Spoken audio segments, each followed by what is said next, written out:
Welcome to Y Studios Tamil. இன்றைக்கி நம்ம திரைவிமர்சன நிகழ்ச்சியில் இயக்குனர் மகாகந்தன் இயக்கத்தில் வெளிவந்திருக்கிற ராஜபுத்திரன் படத்தை பற்றி தான் பார்க்க போகிறோம். இந்த படத்தோட கதையை பற்றி பார்த்தோன்னா, படத்தோட ஆரம்பத்தில் இந்த படத்தில் நடித்த வெற்றி அப்படின்னு ஒரு ஹீரோ நடிச்சிருக்காரு. அவர் ஆல்ரெடி 2-3 படம் நல்ல படம் பண்ணியிருக்காரு. அதனால நம்ம இந்த படத்துக்கு போய் பார்த்தோம். இந்த படத்தோட ஆரம்பத்தில் அந்த ஹீரோ வந்து அவரோட அப்பா பிரபு அவங்களுக்கு வந்து ரொம்ப ஒரு செல்ல பிள்ளையாக இருக்கார். ஸ்கூலுக்கு போனால் வாத்தியார் அடிக்கிறாருன்னு சொல்லிட்டு ஸ்கூலுக்கு அனுப்பாமல் விட்டுறாரு. வேலைக்கு போனால் ஏதாவது சொல்லுவாங்க அப்படின்னு சொல்லிட்டு வேலைக்கும் அனுப்பாமல் விட்டுறாரு. இப்படி இருந்தால் அவருக்கு வந்து வளர்ந்து பெரியவன் ஆனதுக்கப்புறம் எப்படி வேலை கிடைக்கும்? அவருக்கு அதே மாதிரி வேலை கிடைக்கல ஒன்றும். சும்மா தான் வீட்டில் இருக்கார். இப்படி இருக்க நேரத்தில் அவங்க வீட்டில் வந்து ரொம்ப கஷ்டமாயிருது. அவங்க அப்பா வச்சுருக்க நிலத்தை எல்லாம் விற்று சாப்பிட்ற மாதிரி ஆயிடுச்சு.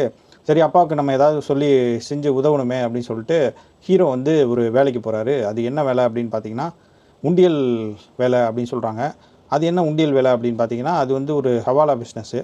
இந்த மாதிரி வெளிநாட்டில் வந்து பணம் சம்பாரித்து அவங்க ஊருக்கு அனுப்பணும் அப்படின்னு நினைக்கிறவங்க டேக்ஸ் கட்டி தானே அனுப்ப முடியும். அதுக்கு பதிலாக அவங்க அங்கே ஒருத்தர்கிட்ட கொடுத்துருவாங்க. அதை இங்கே இருக்க ஒரு ஆள் அந்த பணம் எவ்வளவோ அதுக்கு ஏற்ற மாதிரியான பணத்தை இவர் இங்கே வந்து அவங்க வீட்டில் போய் சேர்த்துருவார். இதுக்கு ஒரு குரூப், ஒரு வில்லன் குரூப் வந்து ஒரு ஆர்கனைசேஷன் ஆஃபீஸ் மாதிரி வச்சு நடத்தி அதுக்கு ஒரு மேனேஜரை போட்டு இந்த வேலையை பார்த்துட்ருக்காங்க.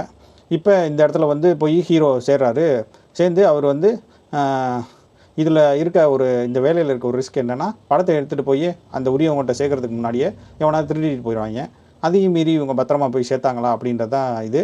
ஸோ இந்த மாதிரி சமயத்தில் ஹீரோ ஒரு நாள் இந்த பணத்தை எடுத்துகிட்டு போயிட்டு இருக்கும்போது திருடங்க வழக்கம் போல் வந்து அவர்கிட்ட பணத்தை பிடுங்க பார்க்குறாங்க. அவர் அதையும் மீறி போய் பணத்தை சேர்த்துறாரு.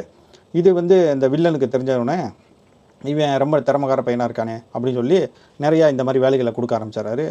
இதை பார்த்து காண்டான அந்த நிறுவனத்தில் இருக்க ஒருத்தர் வந்து என்ன பண்ணுறாரு, இவனுக்கு பாஸ் வந்து ரொம்ப இம்பார்ட்டன்ஸ் கொடுக்குறாரு அப்படின்னு சொல்லி இவனை பழிவாங்கிறதுக்காக ஒரு நாள் இவன் கொண்டு போயிட்டு இருக்க பணத்தை திருடிடுறாரு. இவங்க ஆளுகளை வச்சே திருடிடுறாரு. இப்போ ஹீரோ பணத்தை தொலைச்சிட்டாரு இல்லையா, வில்லன் வந்து பணத்துக்கு நீ தான் பொறுப்பு, நீ தான் எப்படியாவது இந்த பணத்தை கொடுக்கணும் அப்படின்னு சொல்லிடுறாரு. இது வந்து பிரபுவுக்கு தெரிஞ்சு அவரோட வீட்டை அடமானம் வச்சு ஹீரோவை காப்பாற்றி கூட்டிகிட்டு போயிடுறாரு. இப்போ ஒரு கட்டத்தில் இவங்களுக்கு என்ன தெரிய வருதுன்னா, இந்த பணத்தை அடித்ததே வந்து இவங்க தான், கூட இருந்தே குழி பறிச்சிட்டாங்க அப்படின்னு ஹீரோவுக்கு தெரிய வருது.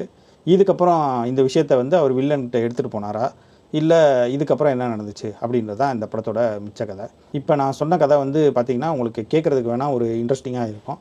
ஆனால் இந்த படம் பார்க்குறதுக்கு இன்ட்ரெஸ்டிங்காக இருக்காது. அதை நான் இப்போயே சொல்லிடுறேன்.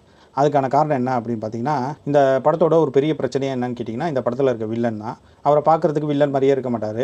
பார்க்குறதுக்கு வில்லன் மாதிரி இருக்கணுன்றதுக்காக கையில் எப்போ பாரு ஒரு சுருட்டை வச்சுட்டே இருப்பார். ரெண்டாவது விஷயம், இப்போ நான் சொன்னேன் இல்லையா ஒரு கதை, இந்த கதை வந்து படத்தில் வந்து ஒரு 1 மணி நேரம் தான் வரும். மீதி 1.25 மணி நேரமும் லவ் சீன்ஸு, காமெடி சீன்ஸு, அப்புறம் தேவையில்லாத சீன்ஸு இதுதான் வரும். அது எதுவுமே இந்த படத்துக்கு ஒட்டவே இன்ட்ரெஸ்டிங்காகவே இருக்காது. படம் வந்து ரொம்ப அவுடேட்டடாக இருக்கும்.